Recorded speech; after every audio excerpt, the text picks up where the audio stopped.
హేబెలు మీదకి దేవుని కనికరం వచ్చింది, కయ్యను మీదకి దేవుని శాపం వచ్చింది. హేబెలు దేవుని కృప పొంది పరదైసుకు మొట్టమొదట చేరిన వాళ్ళల్లో హేబెలు మొదటివాడయ్యాడు. పరదైసుకు వెళ్ళిన వాళ్ళలో నంబర్ 1 హేబెలు వెళ్ళాడు. అంతేకాదు విశ్వాసుల జాబితాలో హేబెలుకి పేరు వచ్చింది. హెబ్రీ పత్రిక 11లో హేబెలుని గురించి దేవుడు మాట్లాడాడు. అతడు విశ్వాసి అన్నాడు, అతడు దేవునికి ఇష్టడు అన్నాడు. నా ప్రియులారా, హేబెలుని రేపు మనం చూస్తాం, కానీ కయ్యను గురించి మనకు డౌటే. కాబట్టి ఆలోచన చేయండి, ప్రార్థన చేయండి. చాలా విషయాలు మీకు బోధించాను. దేవునికి అర్పించేటువంటి అర్పణల్లో శ్రేష్టమైన దాని గురించి, సాటి మనిషి పట్ల మనం ఎలా ఉండాలో, అన్ని సంగతులు విస్తారంగా మాట్లాడాను. దేవుని ఆత్మ నడిపింపులో ఎన్ని గుర్తున్నాయో ఎన్ని మర్చిపోతారో. గుర్తుంటాయా అండి? దేవునికి ఎలాంటివి ఇవ్వాలో, ఏది శ్రేష్టమైనదో. హేబెలు ఏమేమి చేశాడు? శ్రేష్టమైనది దేవుని మార్గంలో అర్పించాడు. సహోదరుణ్ణి తిరస్కరించలా, కోప్పడలా, సాత్వికుడై ఉన్నాడు. అవతలవాడి దుర్మార్గానికి బలి అయ్యాడు, కానీ అవతలవాడిని బలి చేయాలా. ఆ నీతిని మనం సాధన చేద్దాం. కృప మనందరికీ తోడై ఉండునుగాక. ఏమంటే చాలామంది దేవుడి దగ్గరికి వచ్చి, దేవా నన్ను అట్ట దీవించు, నన్ను ఇట్ట దీవించు, ఈ సమస్యలోంచి బయటే, ఆ సమస్యలోంచి బయటే, నా ప్రార్థనకు జవాబి, నాకు ఈ పరిష్కారం, నాకు అది, నాకు ఇది, నాకు అన్నీ ఇన్ని అని అంటారు. లాస్ట్ అండ్ ఫైనల్ ఒక్కటే మాట, ఇన్ని అడుగుతున్నావు కదా, అసలు దేవుడు ఏం అడుగుతున్నాడో ఒక్కసారి ఆలోచించావా? నువ్వు దేవుని దగ్గరకు వచ్చి అడిగే నువ్వు, నిన్ను దేవుడు ఏం కోరుతున్నాడో నీ క్లారిటీ ఉందా? ఫైనల్గా చెప్తున్నా, దేవుని దగ్గరికి నువ్వు వచ్చి అడిగేవన్నీ దేవుడు ఇవ్వగలడు, చెయ్యగలడు. రోగమా స్వస్థపరచగలడు, అప్ప తీర్చగలడు, కేస కొట్టివేయగలడు, నిందల పూదండలుగా మార్చగలడు, ఏ విషయంలోనన్నా కొదువై ఉన్నావా సమృద్ధినియగలడు, ఆత్మీయ జీవితంలో క్షీణదశలో ఉన్నావా లేవనెత్తగలడు, ఏదైనా చేయగలడు దేవుడు. అయితే ఒక్కటి, దేవుని దగ్గరకు వచ్చి అన్నీ అడిగేటప్పుడు అసలు ముందు దేవుడు నేనేం అడుగుతున్నాడో నువ్వు ప్రశ్నించుకోవాలి. మారు మనసును అడుగుతున్నాడు, దిద్దుకోవాల్సినవి కొన్ని ఉన్నాయి, వాటిని చూసుకోమంటున్నాడు. సరి చేసుకోవాల్సినవి కొన్ని ఉన్నాయి, ముందు సరి చేసుకో అని దేవుడు మాట్లాడుతున్నాడు. నేను చెప్పినవి ముందు సరి చేసుకో, అప్పుడు నా వైపు చూడు. సహాయం చేస్తాను కాదు, నీకు సహాయం లభిస్తుంది అంతే. రా, మోకాళ్ళ మీదకి రా.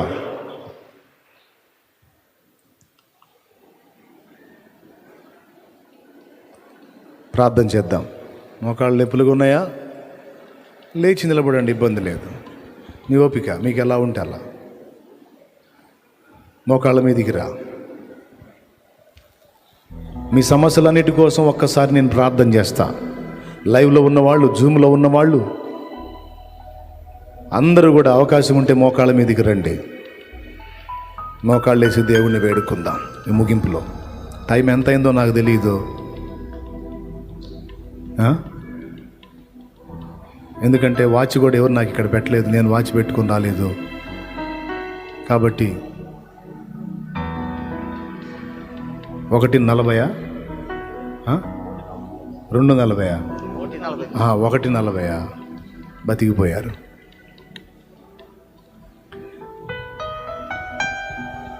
ప్రార్థన చేద్దాం. ఒక్కసారి పరిశీలించుకోండి, ఒకసారి గమనించుకోండి. మీ మీ మీ మీ క్యారెక్టర్ని చూడండి, ఒక్కసారి మీ ప్రవర్తనను చూసుకోండి. లేవా లోపాలు? లేవా వంకర టింకర్లు? లేవా మార్పు చెందాల్సిందేమి లేదా నీలో? దిద్దుకోవాల్సింది ఏమి లేవా నీలో? పరిశీలించుకో. దేవుడు అదే చూస్తున్నాడు, ముందు అది కోరుతున్నాడు. నువ్వు ముందు సరి చేయబడాలి. నీలో నాకు నచ్చనివి కొన్ని ఉన్నాయి, వాటిని వదలటల్లా నువ్వు వదలాలి. నువ్వు సరి చేసుకోవాలంటున్నాడు దేవుడు. నీకు తెలుసు నీలో ఏమున్నాయో, నీకు తెలుసు నీలో ఏముందో. నీలో అహంకారం ఉందో నీకు తెలుసు, ఈర్ష్యాద్వేషాలు ఉన్నాయో నీకు తెలుసు, రహస్య పాపాలు ఉన్నాయో నీకు తెలుసు, పెంకెతనం ఉందో నీకు తెలుసు, కోపోద్రేకం ఉందో నీకు తెలుసు, సనుగుడు గొనుగుడు ఉందో నీకు తెలుసు, అనుమానం అపనమ్మకం సందేహం ఉందో నీకు తెలుసు. దేవుడు చెప్పినా కూడా దేవుడి మాటలు పెడచెవిన పెట్టే మూర్ఖత్వం ఉందో నీకు తెలుసు, ఏముందో నీకు తెలుసు. హృదయం నిండిన గర్వం ఉందో, నీలో ఏముందో నీకు తెలుసు, నాలో ఏముందో నాకు తెలుసు. అందరం ఒప్పుకుందాం. ఈ వేళ ప్రార్థనకు జవాబు ఇవ్వాలని ఆరాటపడుతున్నావు, అడిగిందల్లా దేవుడు చేయాలని కోరుకుంటున్నావు. మరి అట్లయితే ముందు ఆ బుద్ధులు సరి చేసుకో, ఆ వంకర టెంకర్లు మార్చుకో, ఆ తప్పుడు జీవితం నుంచి బయటికి రా.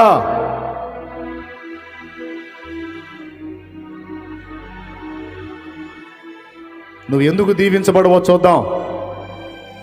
దేవుడు నీకు ఎందుకు తోడై ఉండడో చూద్దాం.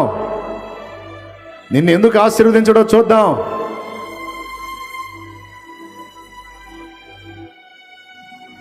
నిన్నెందుకు బంధకాల నుంచి విడిపించడో చూద్దాం. ప్రాణం పెట్టాడు కదా సోదరి నీ కోసం, ప్రాణం పెట్టాడు కదా సోదరుడా నీ కోసం. ఇంత ప్రేమించిన దేవుడు ఎందుకు నిన్ను అట్లా వదిలేశాడు? నీ కోసం చచ్చిపోయి తిరిగి లేచాడే. అంత ప్రేమించిన దేవుడు ఎందుకు ఈరోజు నేను పక్కన పెట్టాడు? ఉంది, మూర్ఖత్వం ఉంది నీ దగ్గర. ఎంత చెప్పినా వినని నైజం ఉంది, ఎంత చెప్పినా దిద్దుకొని నైజం ఉంది, ఎంత చెప్పినా నువ్వు వదిలిపెట్టని పాపాలు ఉన్నాయి. ఈరోజు మారు మనసు పొందుదాం, సరిదిద్దుకుందాం, పశ్చాత్తాప్తులమై దేవుని వేడుకుని ముందు క్షమాపణ కోరదాం.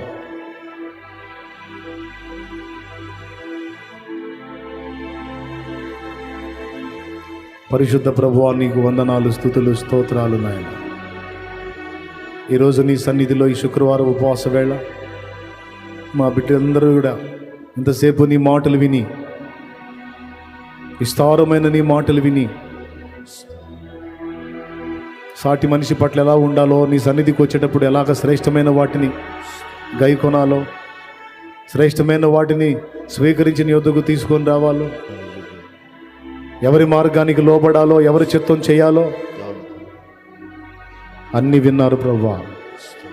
కొంతమంది పశ్చాత్తాపడుతున్నారు. అవును దేవా, నా దగ్గర ఉన్న తప్పుడు విధానాలని నా దగ్గర పెట్టుకొని నీ దగ్గర నుంచి సాయం పొందాలని అనుకోవటం వెరితనమే. ఇదిగో నా తప్పుడు జీవిత విధానాన్ని వదిలేస్తున్నానని కొంతమంది తీర్మానం చేసుకుంటున్నారు. ఆ తీర్మానం ఎవరిలోకైతే వచ్చిందో వాళ్ళ మీదకి దేవుని అభిషేకం, వాళ్ళకి విడుదల, వాళ్ళకి సమాధానం, వాళ్ళకి స్వస్థత, వాళ్ళకి సమృద్ధి, వాళ్ళకి ఆశీర్వాదం.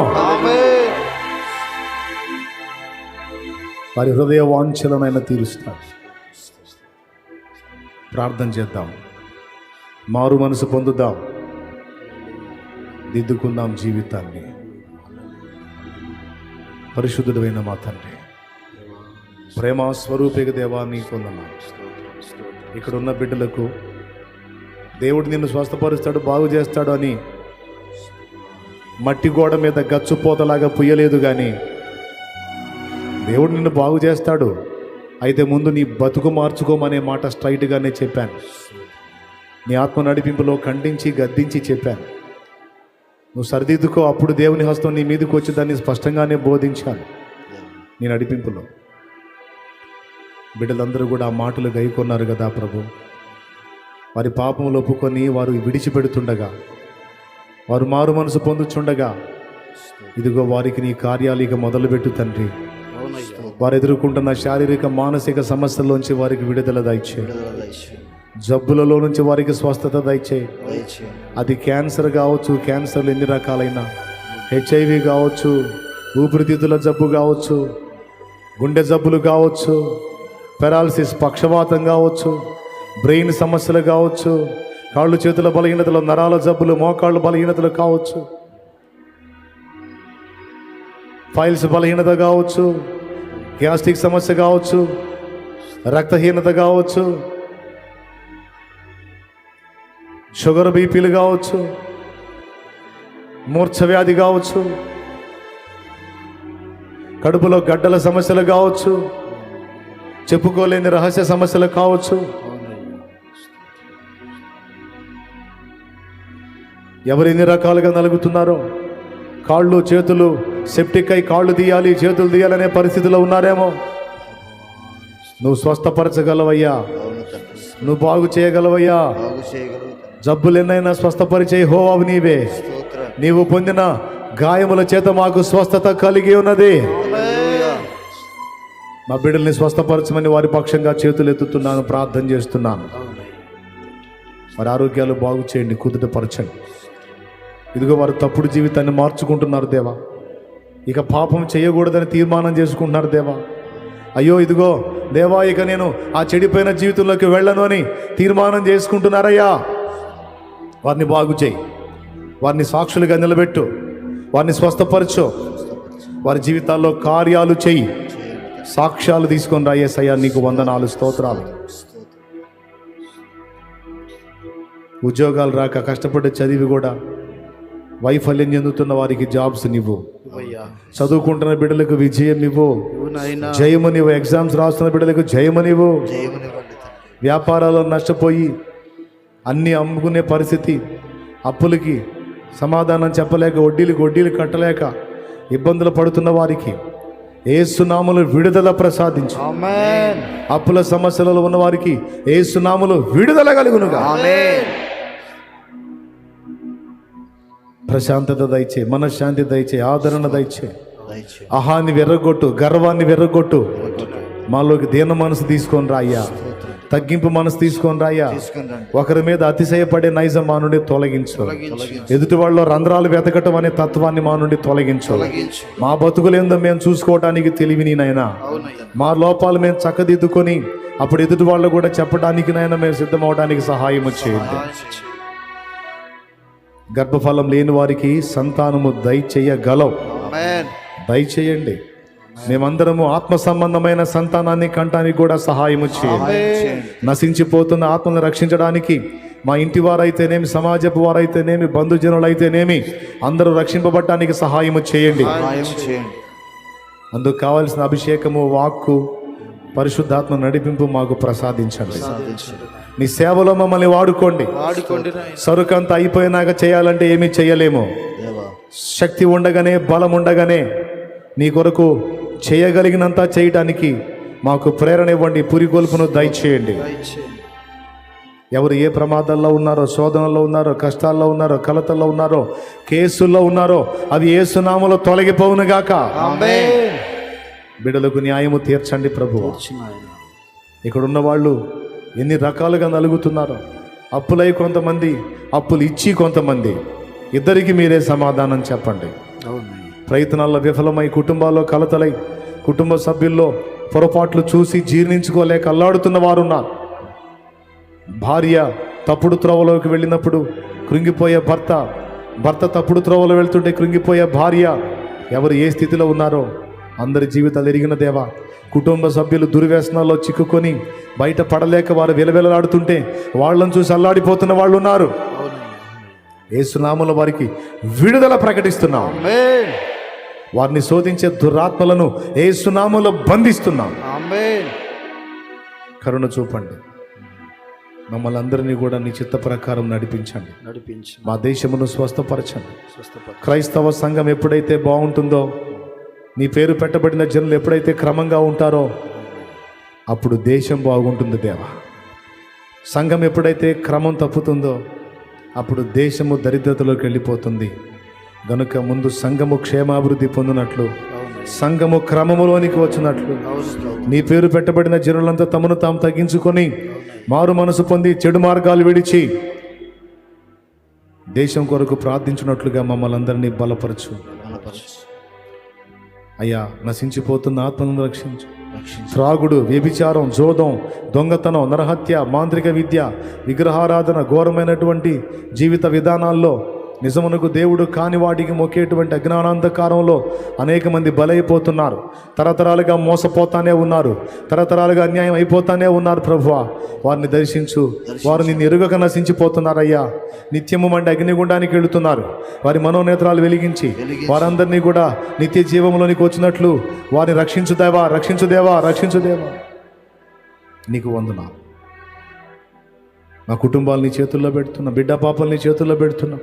మమ్మల్ని పరిశుద్ధాత్మ అభిషేకంతో నింపమని ప్రార్థిస్తున్నాం. జరిగిస్తున్న పరిచర్యను అనేక రీతిలో ముందుకు తీసుకెళ్ళమని ప్రార్థన చేస్తున్నాం. మందిర నిర్మాణం కంప్లీట్ కావడానికి సహాయం చేయమని ప్రార్థన చేస్తున్నాం. కావాల్సిన ఆర్థికపరమైన సమృద్ధి దయచేయమని ప్రార్థన చేస్తున్నాం. ఇంకా ఏమైతే అక్కరలు ఉన్నాయో నీకు తెలుసు ప్రభా, అవి కూడా నెరవేర్చమని ప్రార్థన చేస్తున్నాం. నీవిచ్చిన సంఘాలన్నిట సంచరించి కూటములు ఏర్పాటు చేసి విస్తారమైన ఆత్మని రక్షించి సంఘాలు వృద్ధి చెందినట్లుగా సువార్త కూటముల ఏర్పాట్ల విషయంలో కూడా సహాయం చేయమని ప్రార్థన చేస్తున్నాం. నిర్ణయించబడిన కాలంలో పనులన్నీ కంప్లీట్ అయి చక్కగా మేము మందిర ప్రతిష్ట కార్యక్రమంలో ఆనందించే కృప దయచేయండి. మా బిడ్డలందరినీ, చిన్నల్ని, పెద్దల్ని, వృద్ధుల్ని, స్త్రీలని, పురుషుల్ని, యవనుల్ని పేరు పేరునా దీవించమని స్తుతి, మహిమ, ఘనత, ప్రభావం నీకే చెల్లిస్తూ ఇంకా ఎవరు ఏ విధమైన ఇబ్బందిలో ఉన్నా మీరే సమాధానం దయచేయమని యేసుక్రీస్తు నామంలో ప్రార్థించి ఈ ప్రార్థన మనవులన్నీ మీ పాదాలకు సమర్పించి జవాబులు పొందామని నమ్ముచున్నాం తండ్రి. ఆమేన్. సార్వత్రిక సంఘములో సత్యమునకు భిన్నమైన బోధలు తొలగించండి. సత్యము వర్ధిల్లాలి, సత్యము వ్యాపించాలి, అబద్ధము, అసత్యము, దుర్బోధ నాశనం అవ్వాలి. సత్యమే సత్యమే వర్ధిల్లాలి ప్రభా. సేవకుల సాక్ష్యాలు కాపాడండి, విశ్వాసుల సాక్ష్యాలు కాపాడండి, పరిచారకుల క్యారెక్టర్స్, పరిచారకుల సాక్ష్యాలు కాపాడండి, దైవజనుల క్యారెక్టర్స్ కాపాడండి, వారి పిల్లల సాక్ష్యాలు కాపాడండి, వారి ఇంటి వారి సాక్ష్యాలు కాపాడండి, విశ్వాసుల క్యారెక్టర్స్ కూడా కాపాడండి. అన్ని జనుల రక్షణలోకి రావాలి, దయచూపండి. ఎక్కడైతే మాకు సంఘాలు ఇచ్చావో ఆ సంఘాలు మాత్రమే ఇంకా అనేక ప్రాంతాల్లో సంఘాలు ఏర్పడాలి, అవి కూడా వర్ధిల్లాలి. ఆర్థిక ఇబ్బందులు తొలగి సమృద్ధి కలగాలి. విశ్వాసంతో బిడ్డలు తెచ్చుకున్న నూనె నీ శక్తితో నింపు. దాన్ని వినియోగించి ప్రార్థించుట ద్వారా స్వస్థతలు చేకూర్చు. యేసు నామమున వేడుచున్నాం తండ్రి.